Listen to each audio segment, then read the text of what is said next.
Welcome, everybody. Today we are discussing Buffy The Boom Reboot, Volume 1. High School is Hell, I believe is the name of the volume. So I've only read a little bit of this in the past, and then I started reading things that they were doing, and I was like, maybe I won't mess with this and I'll just stick to original continuity. But I thought it might be fun to go through and make videos on this and review it arc by arc. So this one I found myself enjoying more than I thought I would. It's very much a mixed bag. It starts with Buffy working in a fast food place. She's kind of a bored teenager. She's been in Sunnydale for a while, which was kind of an interesting way to start off right away, differentiating yourself. Because does anybody remember, season 1 starts with her having just moved to Sunnydale. She doesn't have friends. She doesn't have a life or anything. But it seems like this Buffy has been in Sunnydale for 3 weeks, I believe they say. And she's working in a fast food place, like I mentioned. It kind of seemed like that might be a callback to season 6, where she has to get a job because she has to support Dawn, who I wonder if they'll ever factor her into this. It seems weird that they didn't just put her in this, since they don't seem to care about sticking to the original storyline too much, but we'll get into that. And that's where she runs into Xander and Willow. Xander feels very in character. Buffy feels very in character in this first arc. It very much delves into the classic, kind of Spider-Man-ish duty versus wants, wants versus needs, that stuff like that, where she's torn between what she wants and what she has to do as the Slayer. So I appreciated that stuff. Xander feels very in character. He's kind of lonely. He's kind of a loser. His only friend is Willow, and he hides those feelings with sarcasm. But the one that's really different here is Willow. It's very interesting because in the original show, Willow starts out as kind of a shy, nerdy kid who slowly gains confidence as she works with Buffy and starts fighting monsters, and then of course meet Oz and then Tara and all that stuff. Which I don't know if we're gonna do any of that in this, so we'll see. Um, it feels like they just took the Willow from season, like say 4 or 5, and put her where season 1 Willow should be. I don't know how I feel about that, but we'll see how it goes as the book continues on. We get a mention of Wolfram and Hart from a mysterious saleswoman who seems to provide supernatural beings with things. That woman is revealed to be Anya, which again I don't know how I feel about, because she doesn't feel like the Anya for the show. It doesn't seem like she's a vengeance demon in this universe, or in this continuity, whatever you want to call it. She's only here for a little bit, so we'll see where that goes. A lot of the first issue is just setting up the status quo, introducing us to what a modern Buffy, Xander, and Willow would look like. There's things I like here, and there's things I don't. Again, the biggest issue I think is Willow, just because it feels like we skipped a lot of her character, but she's not a bad character in this. It just doesn't feel like Willow dialogue whenever she's talking, which maybe that will change as the book goes on, or maybe I'll just get used to it, but it was definitely a shock. Hopefully that Wolfram and Hart reference that I mentioned is set up for Angel, because I know there is an Angel book. I heard it got canceled though, so we'll see if that goes anywhere. I really hope Angel becomes a player in this universe. He has always been my favorite of the Buffy characters. And I guess we'll jump to the end of this book, which is we do get a reference that Angel is in Sunnydale, so I'm excited for that. Excited to see what they do with the character and if that goes anywhere. Because it would be a really big shame, I think, if Buffy and Angel don't have any kind of relationship, whether it be friendship or more romantic relationship in this book, because that was such a big part of those early seasons, Giles also feels in character. Jumping back a little bit here, he's very stern, and he tries to push Buffy to do better. Perhaps pushes her a little too hard, but I think there's little hints throughout the book that he knows he might be pushing her too far, and is trying his best not to push her past her limits, but also get her to recognize that she can go past those limits on her own. I don't know if that makes sense, but it feels like we might be headed towards where Buffy and Giles were in the show, which I'm glad. 'Cause one of their relationship is always one of the highlights of that show up until the final season. Um, at this by this point, we're still introducing characters. We bring in Robin, uh, who I'm pretty sure is the character from the last season of Buffy, who was the Slayer before Buffy's son. Or I guess I should say the Slayer we saw last before Buffy. We never see who directly preceded Buffy, if I have my math correctly. I think that's weird to bring him in, especially because he didn't really contribute much to that final season. Maybe it is a chance to do more with that character, but I wish they had instead of focusing bringing in more characters from other seasons. I wish they would have brought just stuck to the core: Buffy, Angel, Xander, Willow, Giles, Cordelia. Speaking of Cordelia, we do meet her here, but she feels very different too.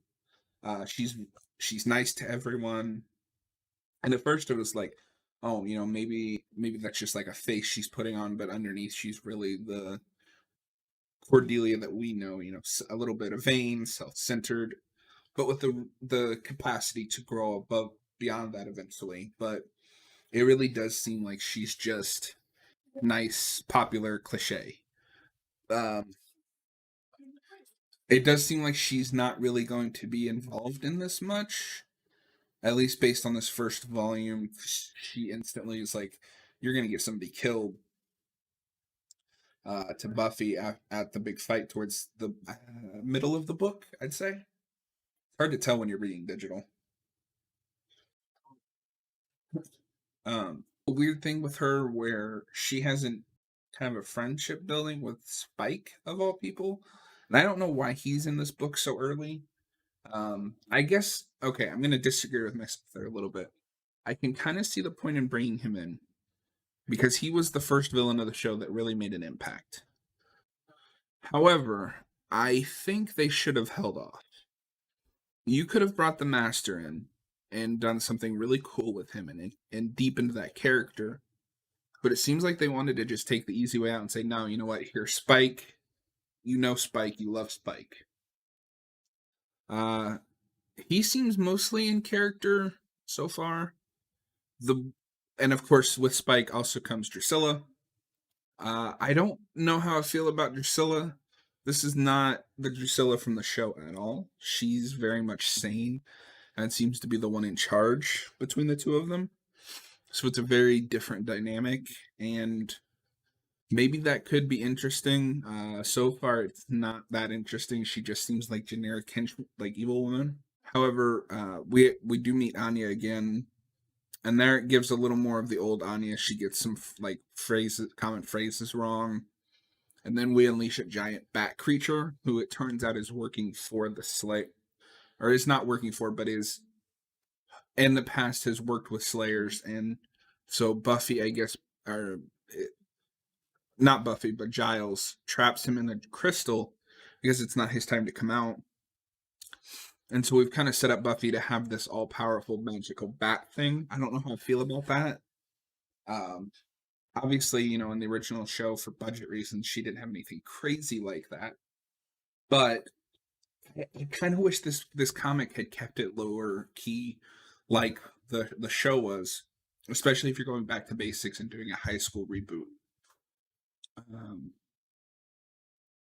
we got a little more Cordelia during the giant bat scene, and I know I'm all over the place, but these are just thoughts as I was reading, formulating kind of cliff notes of what I wanted to talk about. Cordelia in this one, this is where Cordelia really does feel like they pulled same with Willow.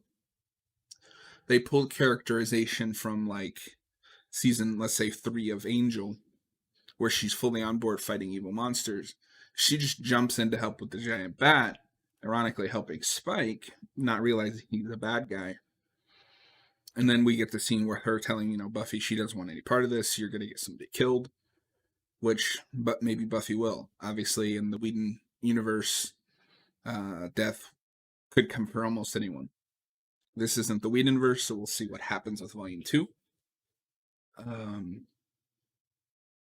The other big issue with this is Buffy and Xander and Willow become friends after Buffy saves them, which is cool because that's how it happens in the original, more or less. And it feels like we time skip so that they're just friends. And it doesn't. The show did this too, but with the reboot, you could look at what that show did wrong, especially in season one. Fix those issues, build on stuff. But it feels like in this they're just friends because they're friends. Who cares, right? Um However, I do like there's a running through line in this where they use like narration bubbles or thought bubbles to get in people's heads and like tell you what they're thinking. Um and what we get to Xander, and this is the stuff I enjoy most because it feels like something the original Xander would have done. He feels very isolated because Buffy has slaying, Willow has a girlfriend because it's Willow. We just skipped right to that, which I think is a good choice. I'm interested to see where that goes. But he doesn't have any other hobbies besides hanging out with his friends. So he is lured in by Drusilla, who has Buffy's phone after their last encounter, the one with the giant bat. And he lets her bite him. She seduces him into biting. Although I also wonder if some of that is the mind trick. For anyone who's watched Buffy as much as I have, you'll remember in season 2, she uses that some kind of mind trick against Kendra to bite her or not to bite her, but to kill her. And I wonder if something similar happened here. But that is the big cliffhanger with Angel staring off in the background. I don't have a lot of issues with this volume other than some just questionable choices here and there with characters.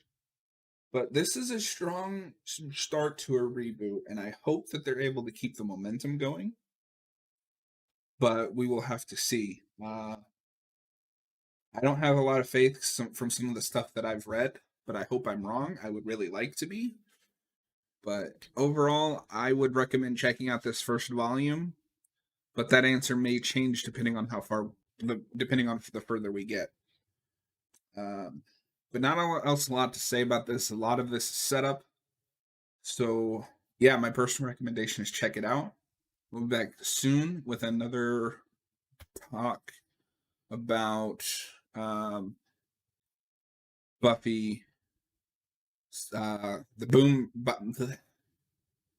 We will be back soon with another discussion of the Boom universe, Buffy the Vampire Slayer with Volume 2. If you liked this video, please consider hitting that subscribe button. And I will see you guys next time.